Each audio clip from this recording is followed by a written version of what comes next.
diocèse de Gap et d'Embrun a pour origine des apparitions de la Vierge Marie, des anges, de plusieurs saints et même de Jésus sur la croix à une bergère, Benoîte Rancurel, entre 1664 et 1718.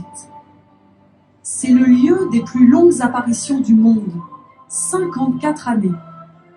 Il est aussi l'un des 5 lieux d'apparition mariale en France reconnus officiellement. Ouvert à tous les jours de l'année, il accueille des personnes désireuses de prier et se ressourcer. L'animation spirituelle est assurée par des prêtres du diocèse, des sœurs et une équipe de laïcs.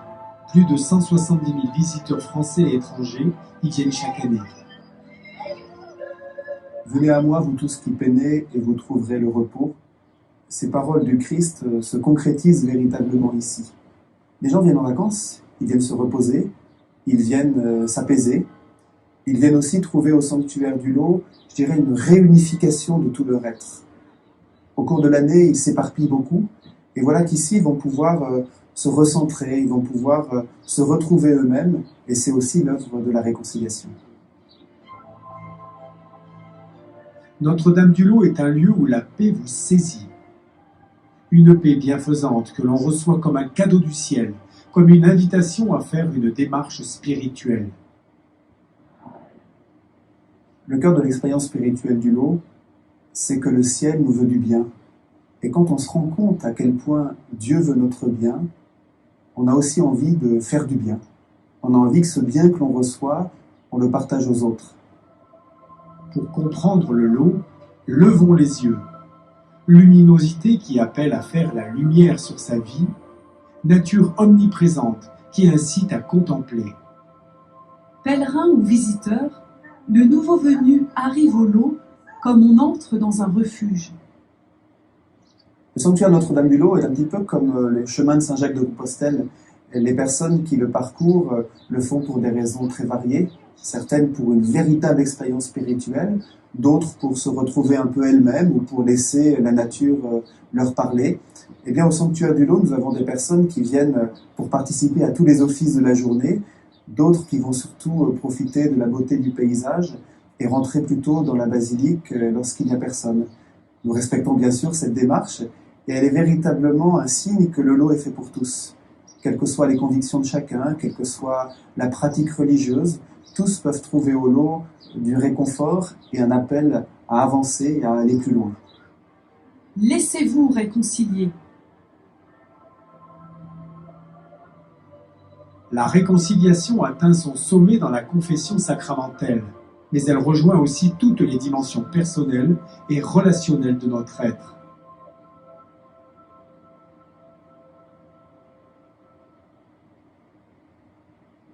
En mai 1664, au-dessus du village de Saint-Étienne d'Alençon, une belle dame apparaît à une jeune bergère, illettrée, de 17 ans, Benoîte Rancurel.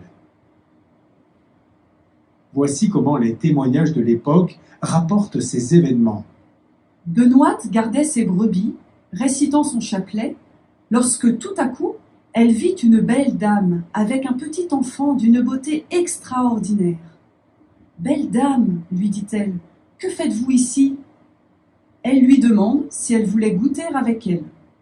La dame sourit de sa simplicité et ne lui dit pas un mot. Pendant environ 4 mois, elle eut la même apparition presque tous les jours. Jusqu'au début du mois d'août, la bergère n'avait pas su le nom de cette belle dame, jusqu'à ce qu'une personne pieuse lui dise « Demandez-lui avec respect qui elle est. » Ce que Benoîte fit la première fois qu'elle eut l'honneur de revoir cette dame, qui lui dit « Je suis dame Marie, la mère de mon divin fils. » Elle lui dit aussi qu'elle avait choisi un autre endroit que ce vallon des Fours, un lieu plus agréable, et elle disparut après avoir annoncé qu'elle ne la reverrait plus pendant un certain temps.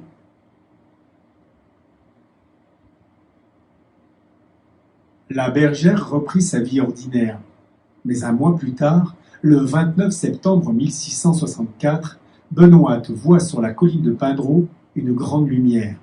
Elle traverse le torrent et gravit la pente. La belle dame l'attend, rayonnante, et lui dit « Suivez le chemin du lot, vous y trouverez une chapelle d'où s'exhaleront de bonnes odeurs. Et là, très souvent, vous me verrez et très souvent, vous me parlerez. » Benoîte s'empresse dès le lendemain de gagner le lot. Elle se laisse guider par les bonnes odeurs annoncées et trouve la chapelle. La mère de Dieu l'y attend et lui dit « Je veux qu'on construise ici une église en l'honneur de mon cher fils. Beaucoup de pécheurs et de pécheresses viendront s'y convertir. » « Mais, belle dame, nous n'avons pas d'argent, répond la bergère. Il faudra vous contenter de la petite chapelle comme elle est là. La Vierge Marie sourit à tant de candeur et annonce que bientôt, il ne manquera rien, que des prêtres y demeureront afin de recevoir et confesser les pèlerins.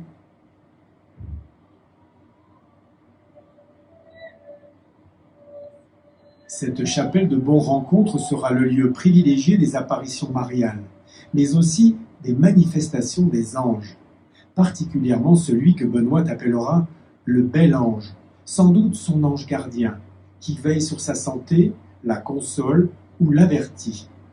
Avec lui, elle vit son quotidien, lui parle en toute simplicité.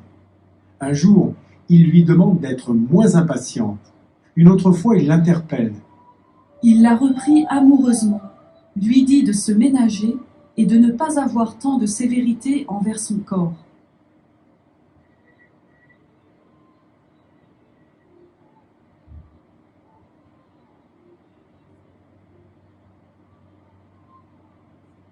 Notre-Dame-du-Lot est ainsi un lieu de réconfort angélique, où chacun peut redécouvrir cette présence céleste bienfaisante à ses côtés.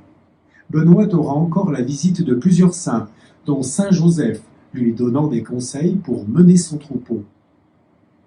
Mais les apparitions qui vont la marquer davantage commencent en 1669. Se sentant poussé à prier au pied de la croix à l'entrée du lot, Benoît y voit Jésus crucifié qui lui dit « Ce que vous me voyez souffrir n'est plus ce que je souffre à présent, mais c'est pour vous faire voir ce que j'ai souffert pour les pécheurs et l'amour que j'ai eu pour eux. » Benoît aura 4 autres apparitions sur la même croix, aujourd'hui déposée dans une châsse à la chapelle du Précieux Sang. Les apparitions du crucifié ont été pour Benoît une invitation à s'unir au Christ par le don de sa vie comme laïque au service du sanctuaire. La bergère connaîtra ainsi une crucifixion mystique du jeudi soir au samedi matin pendant plusieurs années.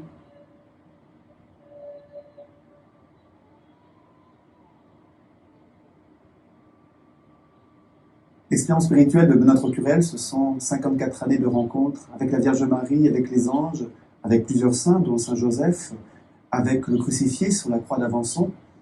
Quand on voit toute cette expérience spirituelle, on peut se dire, mais qu'est-ce que ça a à voir avec ma propre vie spirituelle? Moi, j'ai plutôt l'impression d'être dans un désert, d'attendre des fois des signes du ciel, et puis ces signes sont tellement ambivalents à interpréter qu'on ne peut jamais en être certain. Qu'est-ce que Benoît Rocurel peut nous dire? Et finalement, il me semble que l'expérience de Benoît, c'est un miroir inversé. En étant témoin de l'invisible, elle nous renvoie au fait que l'invisible, ce n'est pas parce que nous ne le voyons pas qu'il n'est pas à nos côtés. Les anges nous accompagnent, les saints sont nos amis et nos intercesseurs, ils sont là avec nous. Benoît n'a pas eu une vie facile. De nombreux prêtres la traiteront d'idiote. Des gens de haute condition lui diront qu'il n'est pas possible que la mère de Dieu se dérange pour une fille si insignifiante. Et Benoît répondra « Je sais qu'elle ne descend pas pour moi, mais pour glorifier son Fils et convertir les pécheurs par des grâces particulières. » À partir de 1693, les prêtres jansénistes nommés au sanctuaire sont clairement opposés à Benoît. Ils lui refusent souvent de rencontrer les pèlerins et eux-mêmes préfèrent renvoyer les pénitents sans les confesser. De toutes les dévotions consacrées à la Mère de Dieu, il n'y en a jamais eu de si combattue. Cette magnifique chapelle est un rocher qui s'est élevé au milieu des orages.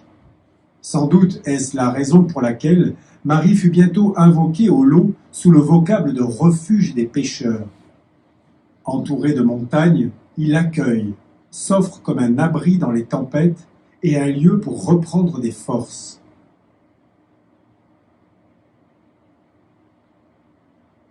Le combat de Benoîte fut aussi spirituel. L'esprit du mal s'est acharné contre elle. Marie se sert de Benoîte comme d'un filet. Un filet si puissant que l'abbé Gaillard parle des pénitents en disant « Au confessionnal, on prend de grosses baleines ». Des pécheurs qui pendant des années n'avaient osé se confesser, y sont poussés par une grâce particulière. Comment s'étonner ensuite que le démon s'oppose à un tel sanctuaire? Benoît te révélera ses durs combats contre cet ennemi du genre humain et confiera avoir été souvent violenté par le démon. Mais à chaque fois, son ange la console, l'accompagnant de douces paroles ou de chants mélodieux. C'est sans doute là que Benoît a puisé sa joie rayonnante. Cette joie se communique. Sa présence réjouit chacun, console les affligés, anime les faibles, les timides. Sa communion profonde avec Dieu l'ouvre aux autres. Elle donne l'essentiel. À 12 ans, elle jeûne 1 semaine sur 2, distribuant toute sa nourriture aux enfants. Cette charitable fille ne pouvait voir souffrir ses pauvres enfants. À la suite du Christ qui a donné sa vie, elle se consacre entièrement au service des pénitents qui accourent au lot. Les manuscrits du lot nous disent que Benoît consolait chacun, elle lisait dans leur conscience, elle les envoyait se confesser, elle priait pendant qu'ils se confessaient, et donc elle apportait une espérance et une confiance très forte.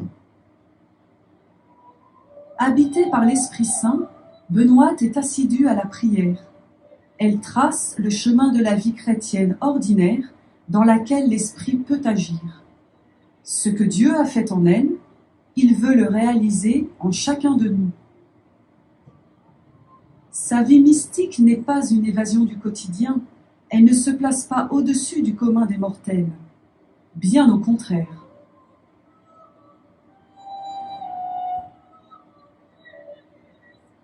C'est une fille qui touche les gens par sa simplicité et par son charisme. Elle est toute simple, toute d'une pièce. Elle est un roc, elle est solide. Elle porte des sacs de 50 kilos. Un jour, elle empoigne un homme qui est en train d'étrangler son confesseur. Elle l'envoie promener comme un sac de blé. Et en même temps, c'est une grande mystique qui connaît des choses invisibles. Les 54 années d'apparition à Benoît nous sont rapportées dans les manuscrits du lot, 1775 pages regroupant les témoignages de 4 contemporains, un juge, un ermite et 2 prêtres.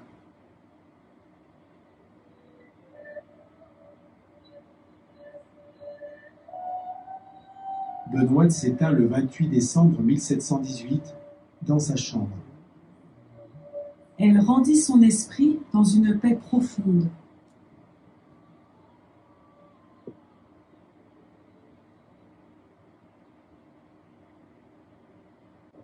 Situé en montagne, le sanctuaire favorise cette réconciliation en impliquant le corps. Les chemins qui mènent aux différents lieux d'apparition et d'expérience spirituelle de Benoît sont plus que de simples sentiers.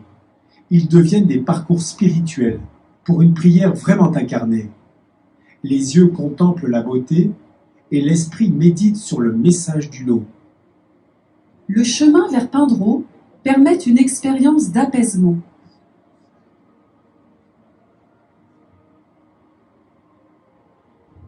Celui du col de l'Ange, plus escarpé et faisant mémoire du combat spirituel de Benoît, nous rappelle que la foi nous fait monter petit à petit.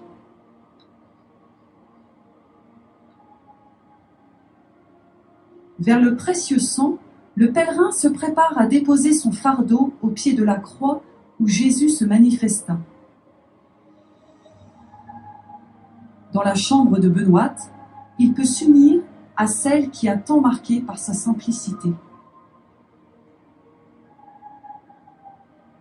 Mais c'est dans la chapelle de Bon-Rencontre, lieu privilégié des rencontres entre la Vierge Marie et les anges et Benoît, que le corps participe le plus à la démarche spirituelle.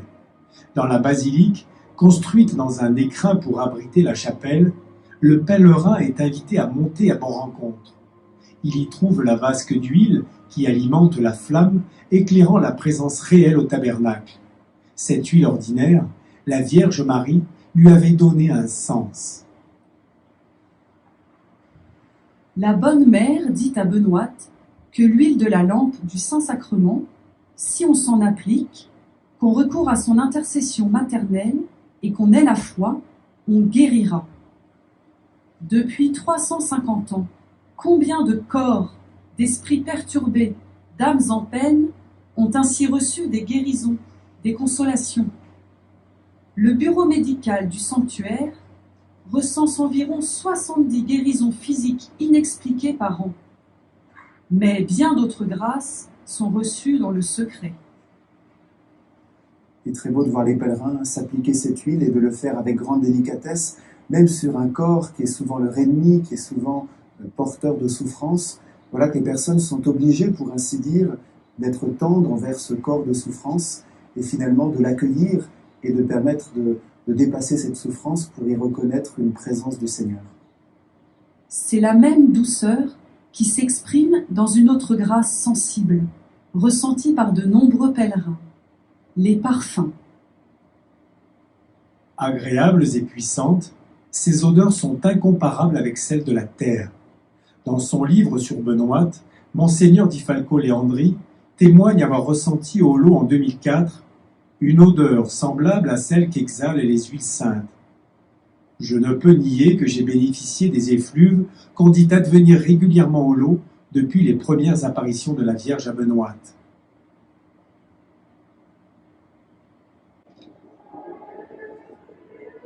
Dans le cœur du sanctuaire, les temps de prière et les offices rythment la journée selon les désirs de chacun.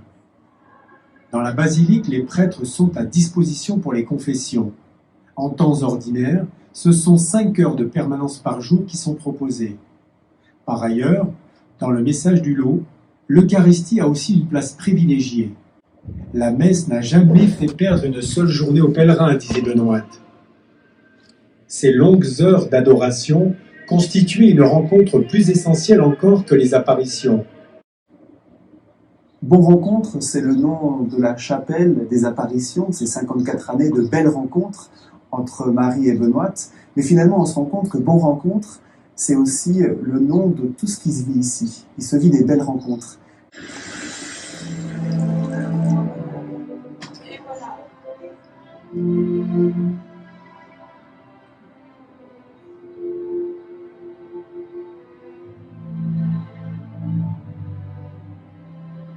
Allez, allez, allez.